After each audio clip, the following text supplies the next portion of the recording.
Hi, fourth graders. This is Miss Kovarik, and we are on lesson 10 of Unit 6.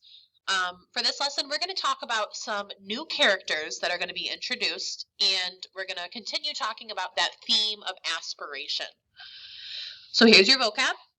Barely is an adverb, which means only just. So if you're barely 10 years old, you just turned 10 years old. Cinnamon is a noun, and that is a kind of spice. Porcelain is a noun, and that is china, which is like really nice dishes. And they have kind of veins in them, which kind of look like if you're kind of older, you might have those type of veiny hands. When you get older, your veins kind of pop out more. So they're talking about porcelain, which is those veins popping out of your hands.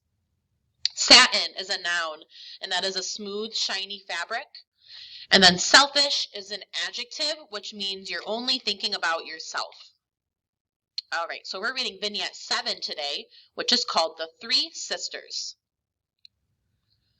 They came with the wind that blows in August, thin as a spider web and barely noticed. Three who did not seem to be related to anything but the moon. One with laughter like tin, and one with eyes of a cat, and one with hands like porcelain.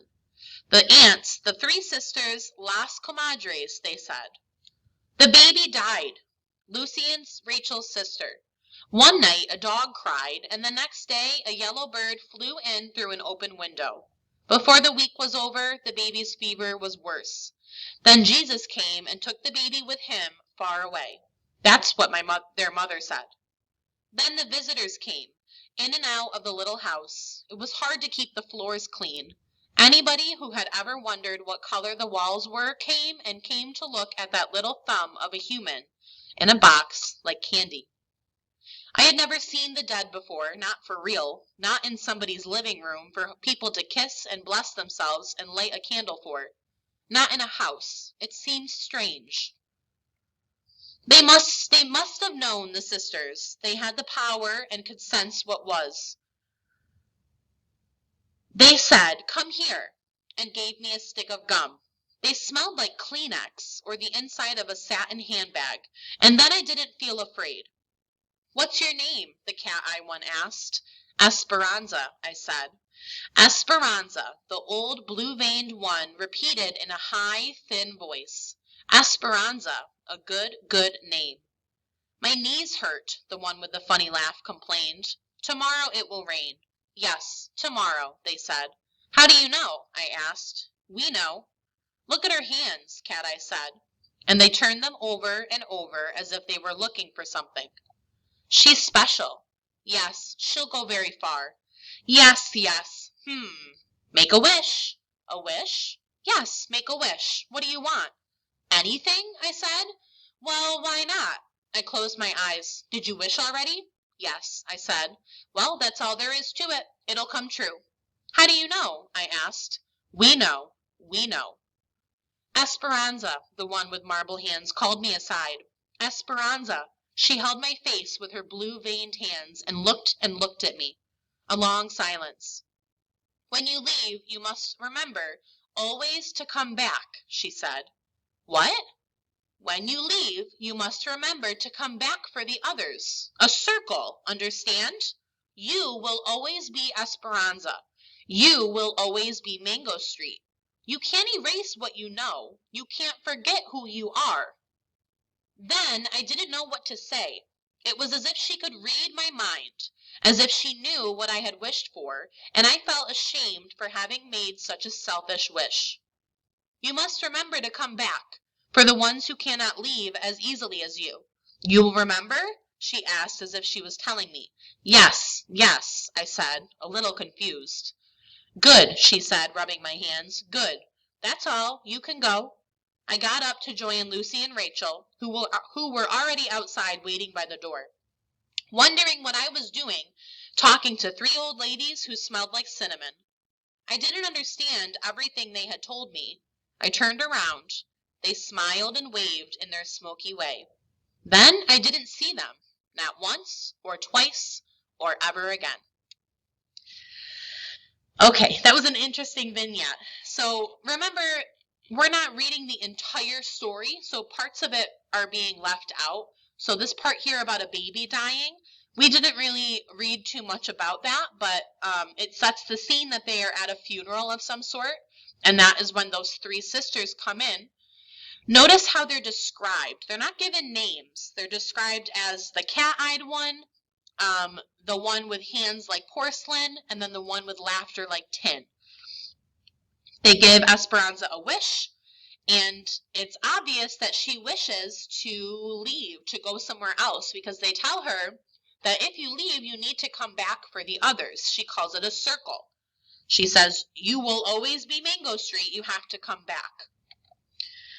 So, we've got 1, 2, 3 sisters. How are they described? So I kind of just told you, but go back into the text.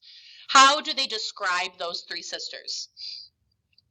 And then why are we not given their names? Why do you think the author did that?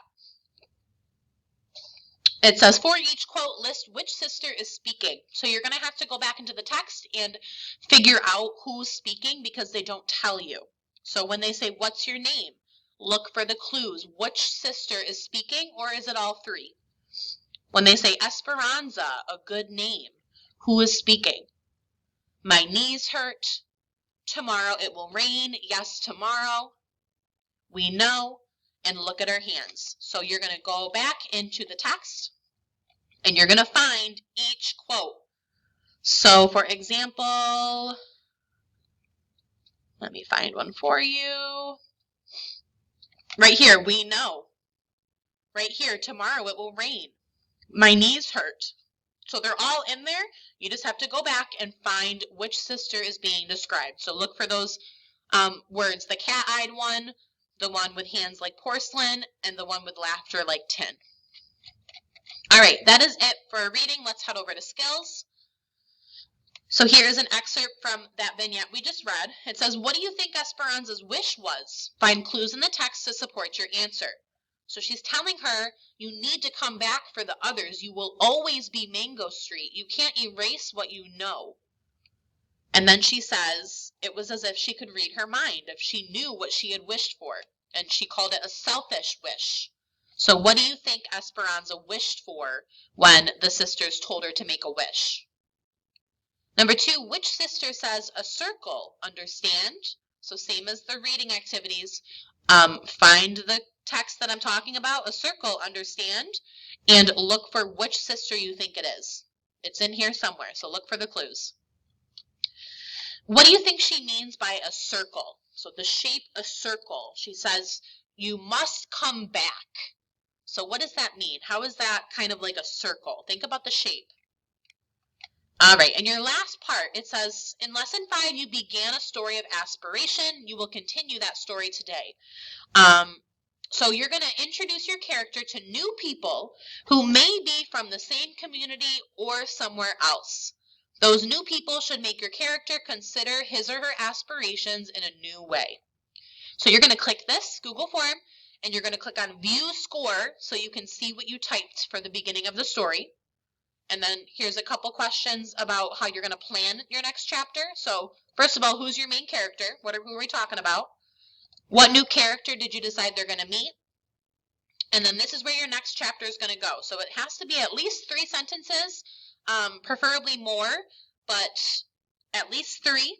And here's some prompts to help you write. So talk about where they met. Talk about what this new character looks like.